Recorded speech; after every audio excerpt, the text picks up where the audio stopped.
Kita pagi hari ini bertemu dengan jajaran KPK di bidang pencegahan, terutama kita mendapat arahan dari Pak Ujang Bahtiar.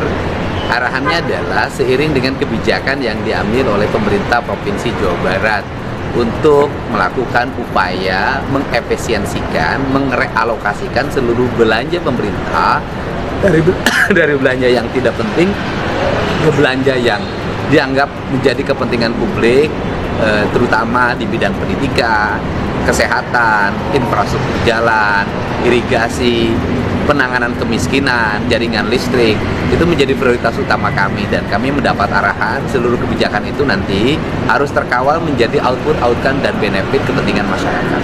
Sehingga hari ini kita mendapat berbagai upaya strategik untuk mensinergikan berbagai kebijakan itu pada arah peningkatan sumber daya manusia, kenyamanan layanan pemerintah, dan peningkatan kualitas kesehatan warga, sehingga Jawa Barat bisa mengalami peningkatan indeks ekonomi masyarakatnya, indeks kesejahteraan masyarakatnya, dan indeks pendidikan masyarakatnya. Terima kasih Pak Direktur. Ya, terima kasih. Hari ini kami kedatangan Pak Gubernur Jawa Barat, Pak Deddy Mulyadi.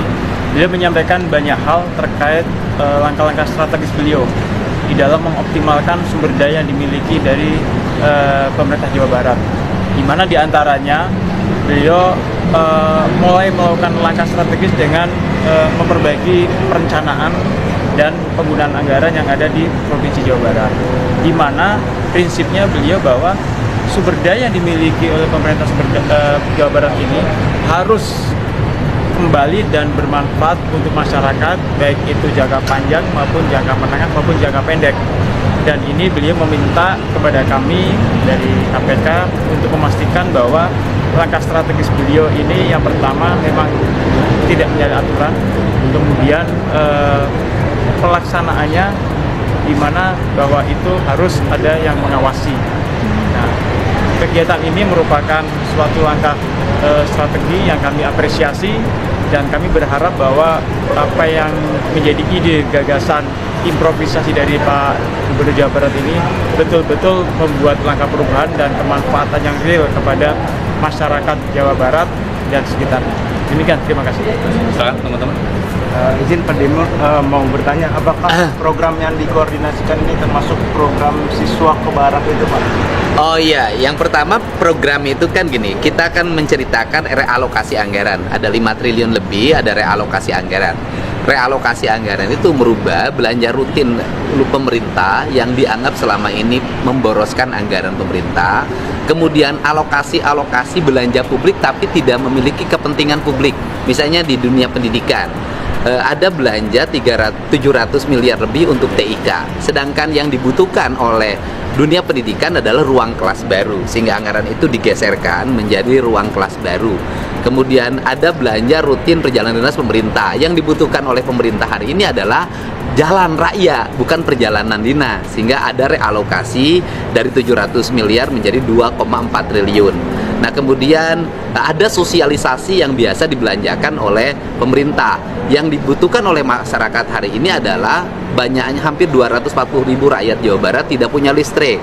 Maka ada realokasi hampir 250 miliar dari angka 9 miliar untuk belanja penerangan listrik warga. Nah, seluruh rangkaian itu di dalamnya itu kan ada program pendidikan berkarakter yang di dalamnya merubah anak-anak dari punya sikap agresif, tawuran, minum-minuman keras, kemudian korban game online, mengikuti pendidikan kedisiplinan, dan insya Allah berdasarkan rekomendasi dari psikolog dimungkinkan mereka besok sudah bisa meninggalkan barak untuk angkatan pertama.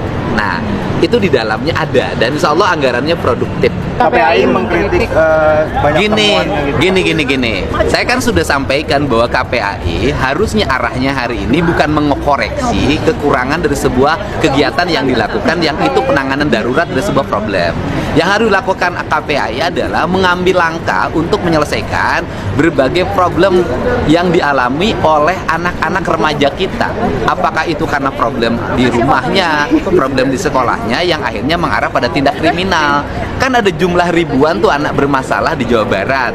Nah, dari jumlah ribuan itu saya harapkan KPAI ngambil untuk dididik agar masalahnya selesai. Kalau KPAI sibuk terus ngurusin persoalan tempat tidur dan sejenisnya, tidak akan bisa menyelesaikan problem. Dan KPAI bisa lihat dong, kemarin kan 39 anak udah selesai itu. Kan bisa dilihat bagaimana keadaan anak itu, disiplinnya, kemudian rasa empatinya, bahkan dia menangis di depan ibunya, mencium kakinya. Kan belum tentu itu didapatkan pendidikan itu di sekolah. Besok ada 273 yang akan lulus dari Dodik Lembang. Setelah itu nanti ada angkatan baru lagi. Nanti mungkin kalau dari 1000 atau 1500 atau 2000 yang nanti, atau 5000 kalau terkoneksi dengan kabupaten kota, mungkin 15.000 sampai 20.000 yang dikelola oleh kita, KPAI mengambil berapa gitu.